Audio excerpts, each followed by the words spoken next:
हे भगवान, आखिर कब तक ये जुल्म मुझे सहना पड़ेगा? क्या मेरी जिंदगी इन पंडितों, इन डॉक्टरों, इन वीर वकील बाबाओं के पास ही जाकर गुजर जाएगी? मैंने ये सब कुछ अपनी जिंदगी के लिए नहीं सोचा था। ठीक है, मैंने मान लिया आपने मुझे संतान देने का इरादा नहीं बना रखा है, पर कम से कम ये कष्ट तो मत दीजिए। माँ जी को समझाते क्यों नहीं आप? अरे भाभी, क्या बात है? आप रो क्यों रही हैं?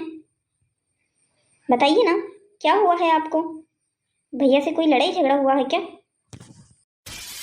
साक्षी, तुम्हें नहीं पता कि मैं क्यों रो रही हूँ? अनजान बनने की कोशिश मत करो। तुम भी अच्छे से जानती हो कि मैं परेशान हो चुकी हूँ इन सब चीजों से। तुम माँ जी को समझाती क्यों नहीं हो? तुम तो पढ़ी लिखी हुई हो। भाभी, अब मैं माँ को क्या समझाऊं? आप ही मुझे बताइए। उनका भी तो सपना है ना कि उनका परिवार आगे बढ़े। अब उन्हें कैसा लगता होगा ये बार बार सोचकर कि उनके परिवार का वंश आप पे और भैया पे खत्म हो जाएगा। भाभी, माँ ने भी तो हिम्मत बनाई हुई है ना। वो आपके लिए कितना कुछ कर रही हैं। हर रोज पूजा पाठ, हर रोज आपके लिए नए डॉक्टर का पता करती हैं। और आप हैं यहाँ बैठकर रो रही हैं।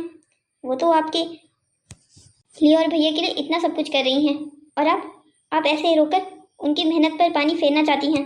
आखिर माँ जी समझने की कोशिश क्यों नहीं करती हैं? मैं माँ नहीं बन सकती हूँ, ये बात डॉक्टर ने सीधा सीधा मुझे कह दी है।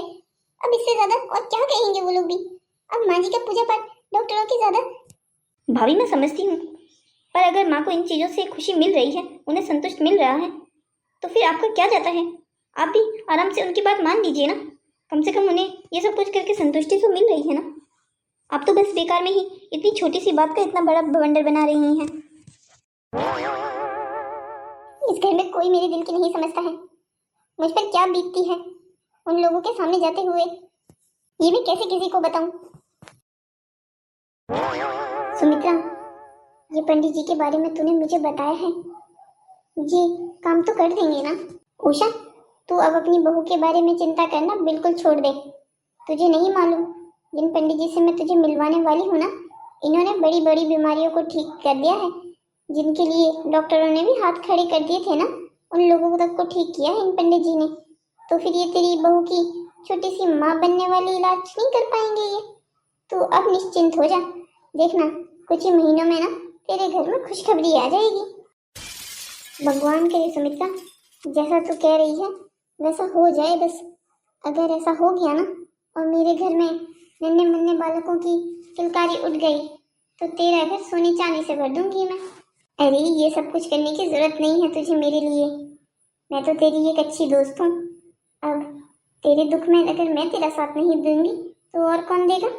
देख, मैं जानती हूँ राजवीर बेटा बहू को तो छोड़ने के लिए तैयार होगा नहीं, तो हमें बहू को ही किसी न किसी तरीके से ठीक करना होगा। यही तो सबसे बड़ी परेशानी है कि राजवीर इस बांझ औरत को छोड़ने के लिए तैयार ही नहीं होता। अगर वो तैयार हो जाता तो हमें इतने समय से इस दिन का इंतजार थोड़ी करना पड़ता। उस लड़के की आंखों पर तो मानो जैसे इस औरत ने पट्टी ही बांधी हो। इस औरत के सामने तो उसे न माँ दिखाई देती है न बहन। हम लोगों ने कितना समझाने की कोशिश की कि छोड़ दे इस औरत को, दूर कर ले दूसरी शादी, पर नहीं जी, वो तो मानने के लिए तैयार ही नहीं होता। जब भी हम उससे ये बात करते हैं नाराज होके बैठ जाता है। अरे छोड़ ना तू भी, क्यों बच्चे के पीछे पड़ी हुई है? एक बार तू पंडित जी से मिलवा दे बस अपनी बहू को, देखना सब कुछ ठीक हो जाएगा। उसके बाद ना तुझे बहू को छोड़ने की जिद करनी पड़ेगी बेटे से, और ना ही नाती पोती को खिलवाने की ख्वाहिश तेरे दिल में रहेगी। वैसे सुमित्रा, तूने मुझे अभी तक बताया नहीं, पंडित जी ने मिलने के लिए कौन सा दिन बोला है? अरे हाँ, वही बताने तो यहाँ तेरे घर आई थी। बातों बातों में वो बताना तो भूल ही गई। 2 दिन बाद निकाला है उन्होंने दिन, दोपहर 2 बजे जाना है। चलो, ये तो बहुत अच्छा हो गया। उन्होंने कुछ लाने को तो नहीं कहा है ना? हाँ, वो बताना भी तो भूल गई। छोटी सी कटोरी में लाल सिंदूर ले लेना, और हाँ, अपने घर में 1 कटोरी चावल ले लेना। और हाँ, एक विशेष बात बोली थी उन्होंने कि पंडित जी से मिलने से पहले 2 दिन तक बहू को राजवीर से दूर रहना होगा। मतलब, मैं कुछ समझी नहीं। अरे तू भी ना उषा, मतलब तू समझ ना, बहू को कहना कि 2 दिन तक तू राजवीर के कमरे में न जाए।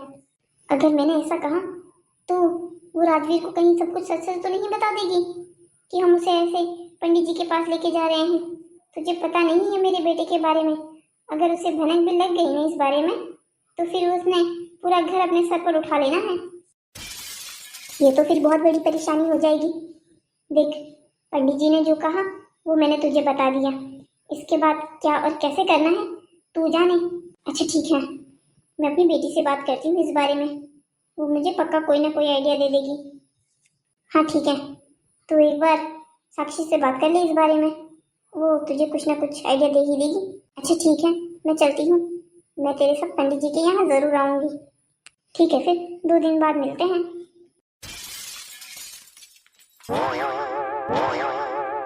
साक्षी बेटा अंदर आ जाओ। तो काम तो नहीं कर रही है ना कुछ? हाँ हाँ माँ आइए ना, मैं कोई काम नहीं कर रही थी। क्या बात है माँ, आप बहुत परेशान लग रही हैं। सब कुछ ठीक तो है ना? फिर से कहीं सुमित्रा काकी ने आपको कुछ बोल तो नहीं दिया ना? आप क्यों उनकी बातों का बुरा मान जाती हैं? नहीं, इस बार सुमित्रा ने मुझे कुछ नहीं कहा, वो तो मेरे भले के लिए यहाँ आई थी। माँ, आज सूरज कहीं उल्टी दिशा से तो नहीं उगा है? सुमित्रा काकी और आपका भला, ये आप क्या बोले जा रही हैं? साफ साफ बताइए, क्या कहा है सुमित्रा काकी ने आपको? वो सुमित्रा कह रही थी कि वो एक ऐसे पंडित को जानती है जो बड़ी बड़ी बीमारियों को ठीक कर देता है। उन पंडित जी ने कुछ ऐसी बीमारियों को भी ठीक किया है जिसके लिए डॉक्टरों ने भी हाथ खड़े कर दिए थे। साक्षी बेटा, मुझे लगता है हमें बहू को वहाँ एक बार लेके जाना चाहिए। पर माँ, आप भी ये बात अच्छे से जानती हैं, भाभी को कोई बीमारी नहीं है। डॉक्टरों ने साफ साफ कह दिया है, बस उनमें माँ बनने की क्षमता नहीं है। बेटा बात तो एक ही है ना, तो ये सब छोड़। तुझे पता है सुमित्रा ने ये कहा है उनके पास ऐसी कई औरतें आई हैं जो पहले माँ नहीं बन सकती थी, और उनके पास जाने के बाद वो सब कुछ करने के बाद जो वो कहते हैं वो औरतें माँ बनी हैं। सोच ना बेटा, अगर हमारे साथ भी कुछ अच्छा हो जाता है तो कितना अच्छा हो जाएगा। हमने कितना कुछ ट्राई कर लिया है, एक बार ये भी ट्राई कर लेते हैं। माँ, अगर राजवीर भैया को पता चल गया ना इस बारे में तो इस बार वो हमें छोड़ने वाले नहीं हैं। पिछली बार उन्होंने हमें माफ़ कर दिया था, पर अब हद पार हो रही है। तो मैं कौन सा अपनी खुशी के लिए कर रही हूँ ये सब कुछ, उसके ही परिवार को तो आगे बढ़ाने के लिए कर रही हूँ। अगर वो दूसरी बीवी लाने के लिए तैयार हो जाता तो हमें ये सब कुछ करने की जरूरत ना पड़ती। वो भी तो अपनी जिद पर अड़ा हुआ है। जब हम उसकी जिद मान सकते हैं तो वो हमारी इतनी छोटी सी बात नहीं मान सकता है क्या? तुझे अगर मेरा साथ देना है तो दे, नहीं तो तेरी माँ अकेले भी अपने काम करना जानती है। अच्छा माँ ठीक है, कम से कम नाराज़ तो मत होइए। मैं आपका साथ देने के लिए तैयार हूँ। आप मुझे बताइए, मुझे क्या करना है? तुझे बस 2 दिन तक बहू को राजवीर के कमरे में नहीं जाने देना है, उन दोनों को दूर रखना है। जब तक पंडित जी बहू की पूजा नहीं कर देते ना, उन दोनों को साथ नहीं रहना है। बस एक बात ही कही है पंडित जी ने। उफ माँ, अब ये हम कैसे करेंगे? भाई और भाभी से दूर, भैया को पक्का शक हो जाएगा। हमें कुछ ऐसा प्लान बनाना होगा जिससे भाभी और भैया दूर भी हो जाएं और उन्हें शक भी ना हो। तभी तो तेरे पास आई हूँ बेटी, मैं जानती हूँ तेरा दिमाग कुछ ना कुछ आइडिया निकाल ही लेगा। अच्छा ठीक है माँ, मैं कुछ सोचती हूँ। अब इतनी जल्दी मेरे दिमाग में कोई आइडिया नहीं आ रहा है कि मैं भैया भाभी को कैसे दूर रखूँगी, पर फिर भी मैं कोशिश करूँगी, सिर्फ और सिर्फ आपकी खुशी के लिए। धन्यवाद मेरी प्यारी बेटी, इस घर में एक तू ही तो है जो मुझे समझती है। बाकी बहू और बेटे तो जैसे मानो मुझे अपना दुश्मनी समझ के बैठे हैं। माँ, अब ये बातें तो आप भी बेकार में कर रही हैं। आपको जैसे मालूम नहीं है कि भैया आपको कितना प्यार करते हैं। दुनिया में अगर उनसे कहा जाए ना कि वो अगर सबसे ज़्यादा प्यार किसे करते हैं तो आप भी जानती हैं, वो सबसे पहला नाम आपका ही लेंगे।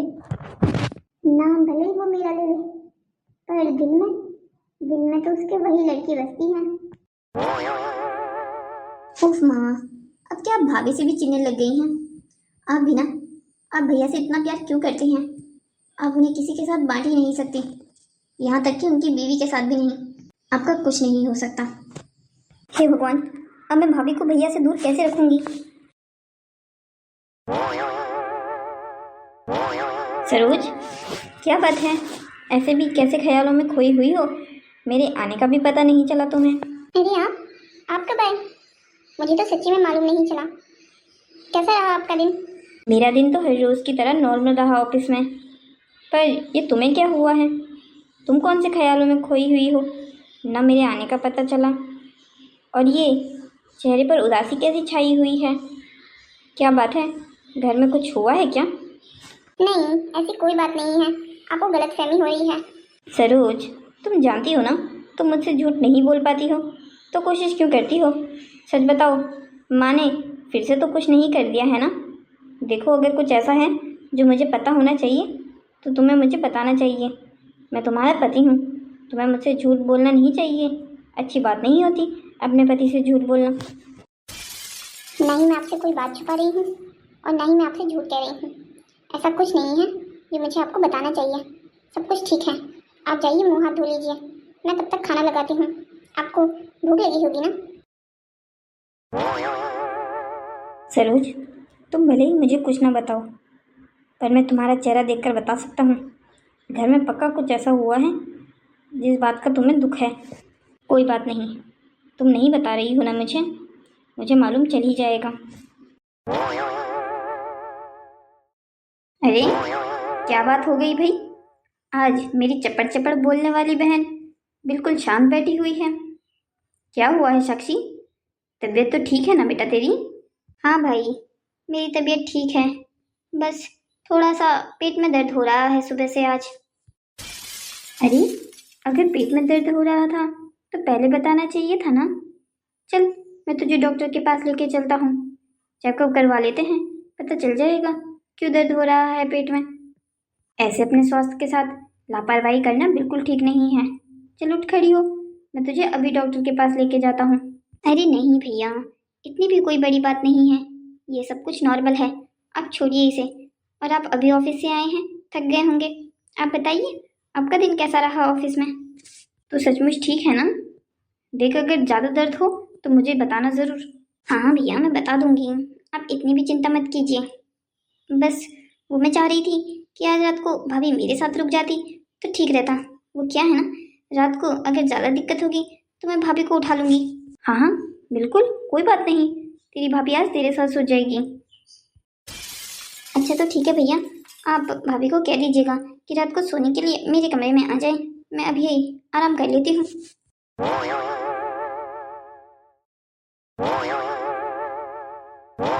जानवी, क्या बात है?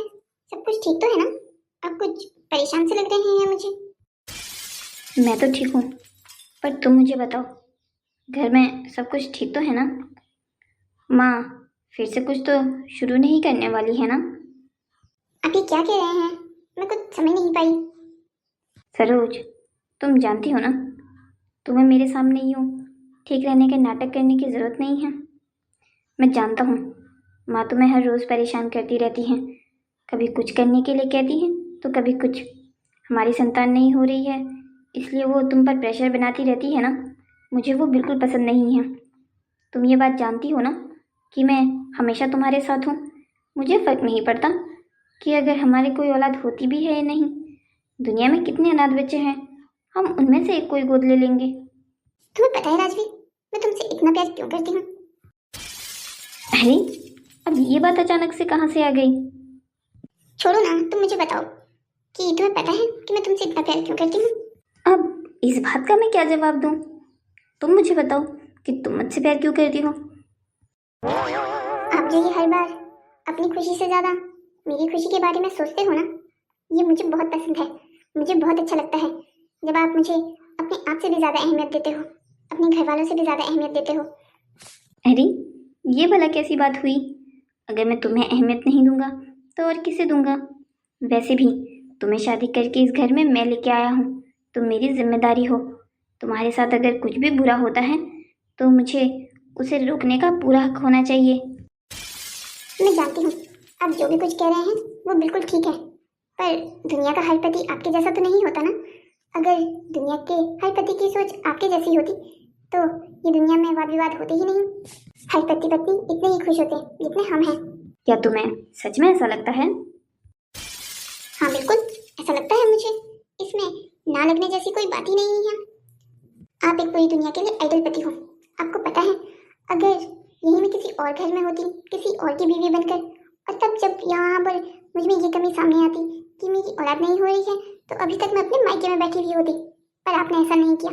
आपने अपने पूरे परिवार के खिलाफ जाकर हमेशा मेरा साथ दिया। मुझे तो तुम्हारा साथ देना ही था। वैसे भी अगर तुम माँ बनती तो तुम अकेली माँ नहीं बनती, मैं भी तो पिता बनता। और अब अगर तुम नहीं माँ बन रही हो तो तुम अकेली तो माँ नहीं बन रही हो, मैं भी तो नहीं बन पा रहा हूँ। जब हमारे सुख के भागीदार हम दोनों हैं तो दुख के क्यों नहीं। मुझे हमारे सिरों में लिए हुए वचन अभी तक याद है। उसमें से एक वचन ये भी तो था ना कि हम सुख दुख के भागीदार बराबर के रहेंगे। काश दुनिया का हर पति अपने ये वचन हमेशा याद रखता। अच्छा चलिए, अब यहाँ बैठकर बातें ही करने का विचार है या फिर सोने का विचार भी है आज? चलिए चलकर सो जाते हैं। अरे हाँ, मैं तो तुम्हें बताना ही भूल गया। अभी थोड़ी देर पहले साक्षी यहाँ बैठी हुई थी, उसकी तबीयत ठीक नहीं लग रही मुझे। तुम आज एक काम करो, तुम जाकर उसके साथ सो जाओ। क्या साक्षी की तबीयत खराब है? पर उसने मुझे कुछ बताया क्यों नहीं? मैं थोड़ी देर पहले तो उसके साथ बैठी हुई थी। तुम्हें परेशान नहीं करना चाह रही होगी, शायद इसीलिए नहीं बताया होगा। पर थोड़ी देर पहले उसका चेहरा पूरा उतरा हुआ था। मैंने उसे कहा भी कि मैं उसे डॉक्टर के पास लेके चलता हूँ, पर उसने मना कर दिया। शायद मुझसे कहने से शर्मा रही होगी। तुम एक काम करो, तुम आज रात को उसके साथ रुक जाओ। हाँ आप बिल्कुल ठीक कह रहे हैं, मैं आज रात को उसके साथ सो जाती हूँ। आप जाकर आराम कीजिए। ठीक है, गुड नाइट तुम्हें। आपको भी गुड नाइट।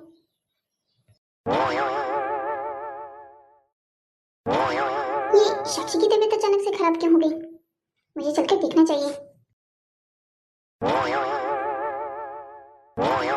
मुझे बहुत बुरा लग रहा है। मुझे भैया से ऐसे झूठ नहीं बोलना चाहिए था। मैंने आज तक भैया से कोई बात नहीं झूठ कही है, पर अब मुझे क्या हो गया है? मैं माँ का साथ क्यों दे रही हूँ? पर अगर मैं माँ का साथ नहीं दूंगी तो वो भी तो दुखी हो जाएंगी, और ये भी मुझे अच्छा नहीं लगेगा। बस इस बार ये आखिरी बार है कि मैं माँ का इन कामों में साथ दे रही हूँ। अगली बार से मैं माँ को सीधा सीधा मना कर दूंगी कि ज़रूरत नहीं है ये सब कुछ करने की। अरे भाभी, आप आ गई? साक्षी, तुमने मुझे बताया क्यों नहीं कि तुम्हारी दर्द हो रहा है? तुम मुझे बता देती तो मैं पहले ही तुम्हें डॉक्टर के पास लेके चलती।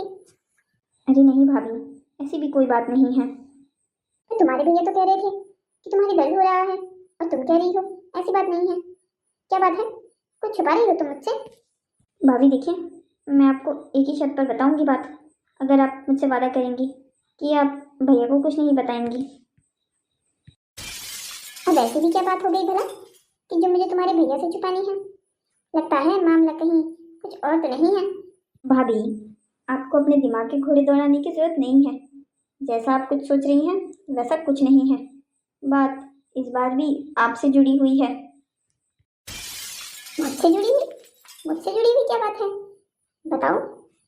भाभी आपको याद होगा, आज दोपहर में सुमित्रा काकी आई थी माँ से मिलने के लिए। उन्होंने माँ को कहा कि उनके जानने में कोई पंडित है जो हर मरीज का दवा जानते हैं। रहने दो साक्षी, आगे मैं सब कुछ समझ गई हूँ।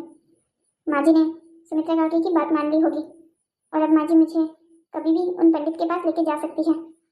भाभी, मैं जानती हूँ आप इन सब चीज़ों को सह सह के परेशान हो गई हैं, पर मैं आपसे वादा करती हूँ इस बार ये आखिरी है। आप माँ का दिल बस इस बार रख लीजिए। अगर इस बार कोई फ़ायदा नहीं हुआ ना तो अगली बार से मैं भी भैया की तरह आपका साथ दूंगी।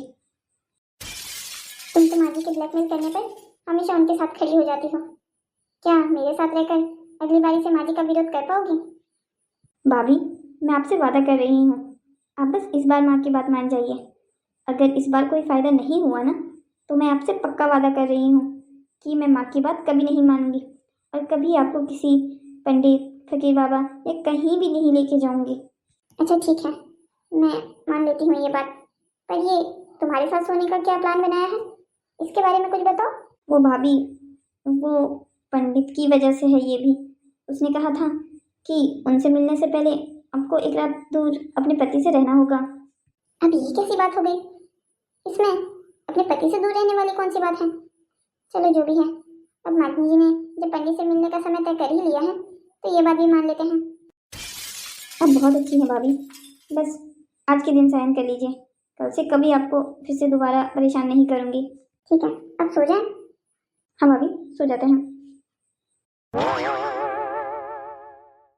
बस सरोज, इस बार ही आखिरी बार है। अब तो इसके बाद साक्षी भी तेरा साथ देगी। तुझे अब ये सब कुछ और सहने की जरूरत नहीं है। मैं राजवीर से भी बात करूंगी कि अब वो माजी से बात कर ही ले। बहुत हो गया, मैं अब ये सब कुछ आगे और नहीं सहना चाहती। अरे राजवीर, आप ऑफिस नहीं गए अभी तक? क्या बात है, आप तो इस समय तक ऑफिस चले जाते हैं। हाँ, चला तो जाता हूँ, पर आज मैंने सोचा क्यों ना अपनी बीवी को स्कूल मैं खुद छोड़ के आऊँ। तो मैडम जी, क्या इजाज़त है मुझे आपके स्कूल आपको छोड़ने की?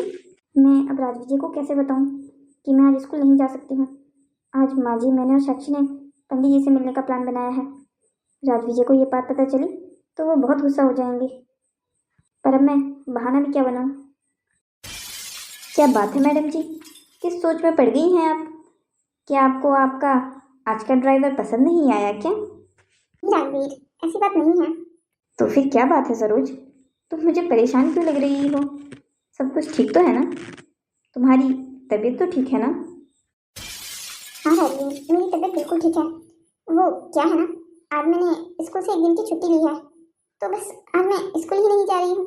तो तुम मुझे ड्रॉप कहाँ करोगे? ये अचानक से स्कूल से छुट्टी लेने का प्लान कैसे बना लिया तुमने?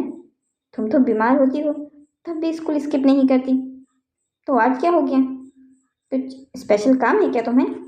हाँ भैया, वो भाभी को मेरे साथ जाना है। तुम्हारे साथ? पर कहाँ? वो भैया, मैं आपको बता रही थी ना कल कि मेरे पेट में दर्द हो रहा है। तो आप बिल्कुल सही कह रहे थे कल कि मुझे एक बार हॉस्पिटल चले जाना चाहिए। तो मैंने सोचा क्यों ना मैं आज भाभी के साथ हॉस्पिटल चली जाऊँ। इसीलिए मैंने भाभी को कहा था कि वो एक दिन की छुट्टी ले ले मेरे लिए। ओह, ऐसी बात थी। सरोज, अगर तुम्हें साक्षी के साथ हॉस्पिटल ही जाना था तो तुम मुझे बता सकती थी। इसमें इतना परेशान होने की क्या बात है?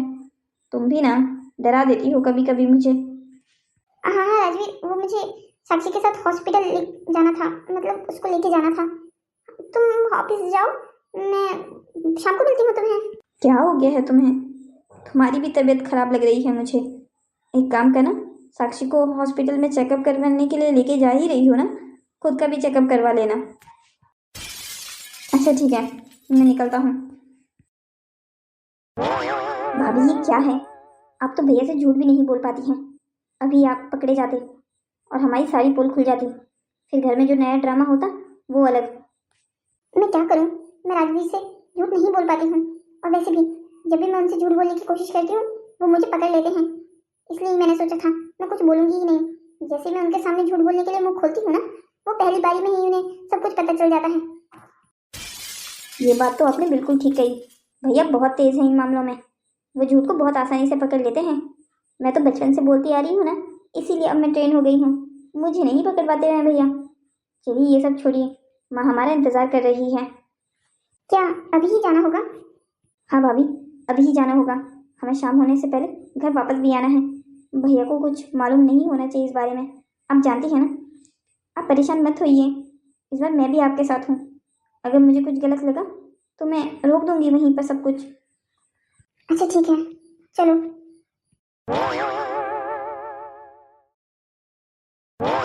कहाँ रह गई थी तुम दोनों? मैं कब से तुम दोनों का इंतजार कर रही हूँ। माँ, आप क्या चाहती हैं? भैया को सब मालूम चल जाए? भैया अभी तक ऑफिस गए कहाँ थे?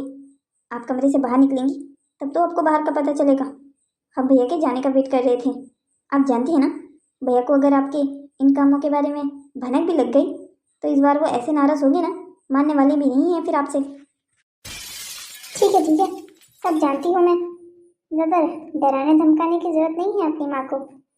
अब यहाँ पर बातें करके हमारा समय व्यर्थ मत करो। चलो, पंडित जी हमारा इंतजार कर रहे होंगे।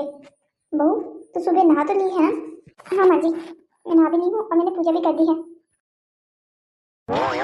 हे भगवान, इस बार जिस काम के लिए मैं जा रही हूँ उसमें मुझे सफलता देना। मेरी बानी बहू की गोद भर देना भगवान, वरना हमारा ये खानदान मेरे बेटे पर ही समाप्त हो जाएगा। हे भगवान, बस मेरी इतनी दुआ मान ले।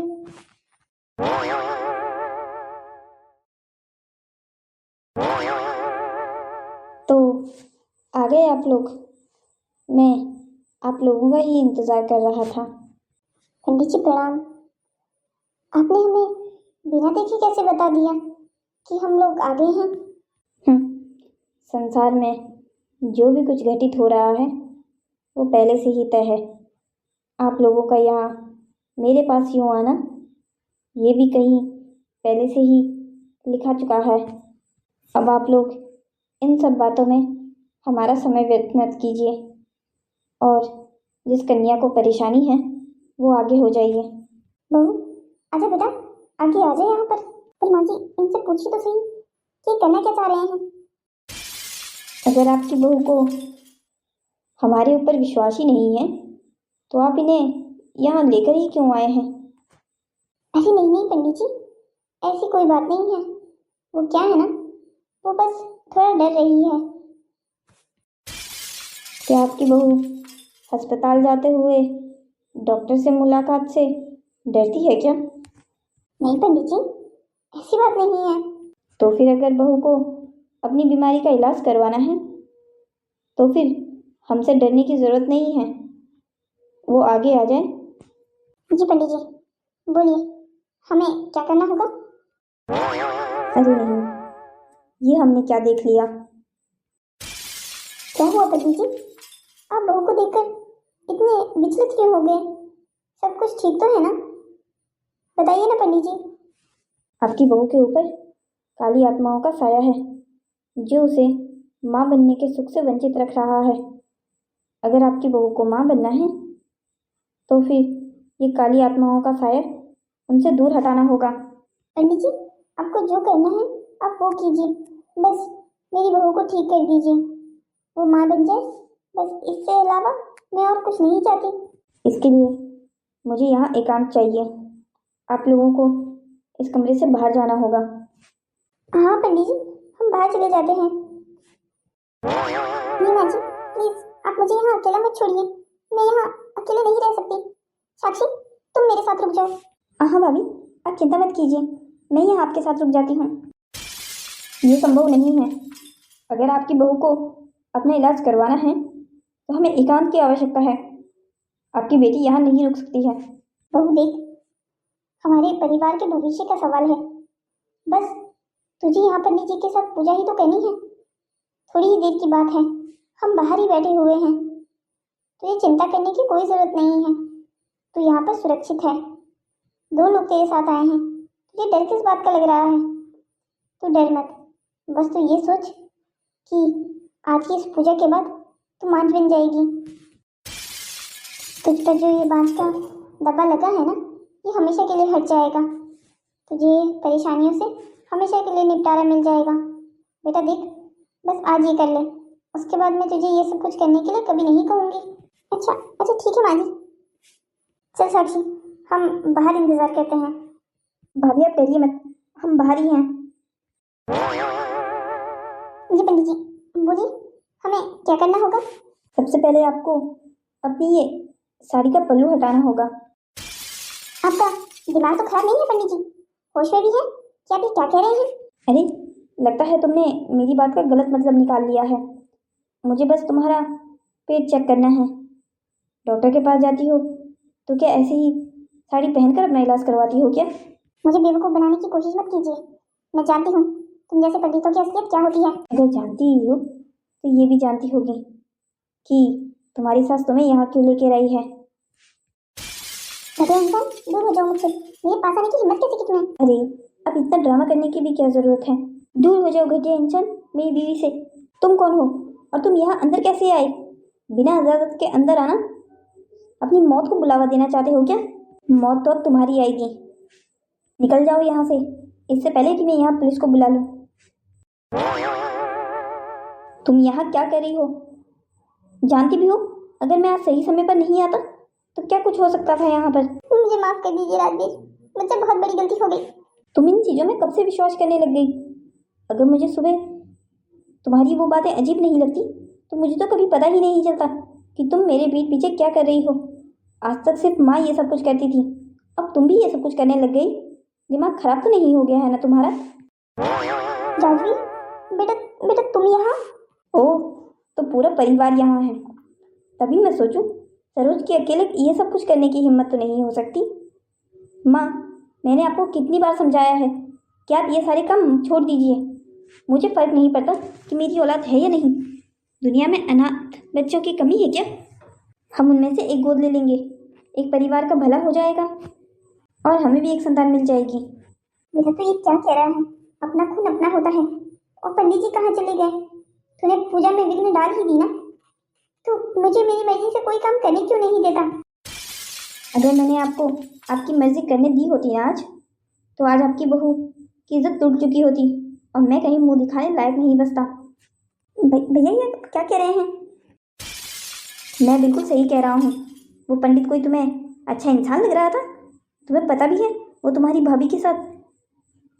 मुझे तो बोलते हुए भी शर्म आ रही है। आप लोग समझते क्यों नहीं हो?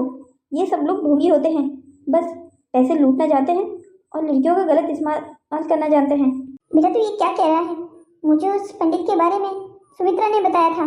सुमित्रा काकी कुछ भी कहती हैं और आप आंख मूंद कर उनकी बात मान लेती हैं। वो सिर्फ और सिर्फ आपका बेवकूफ़ बनाना जानती हैं। वो तो जान माँ, अब मैं थक गया हूँ आपको समझाते हुए। मुझ में अब और एनर्जी नहीं है आपको समझाने की। बस ये बात याद रखिए, ये बार आखिरी है। अगर इसके बाद आपने ये दोबारा करने की कोशिश की ना, तो फिर देख लीजिएगा। अब चलिए सब लोग यहाँ से।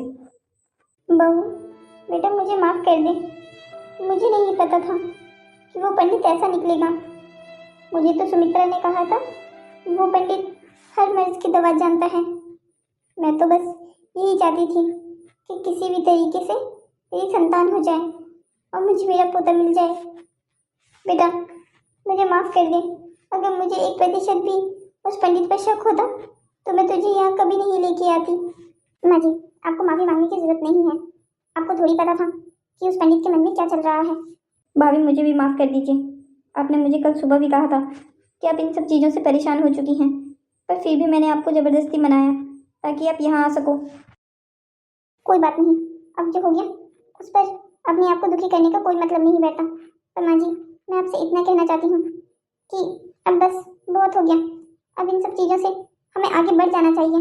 दुनिया में ऐसे कई माँ बाप हैं जो माँ बाप नहीं बन सकते हैं, तो उनकी दुनिया क्या वहीं पर खत्म हो जाती है?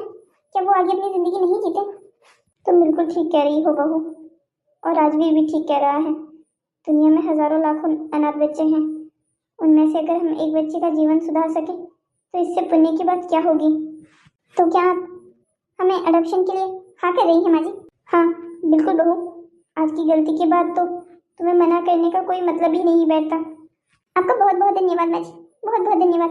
राजवीर ये खबर सुनेंगे तो वो तो खुशी से फूले नहीं समाएंगे।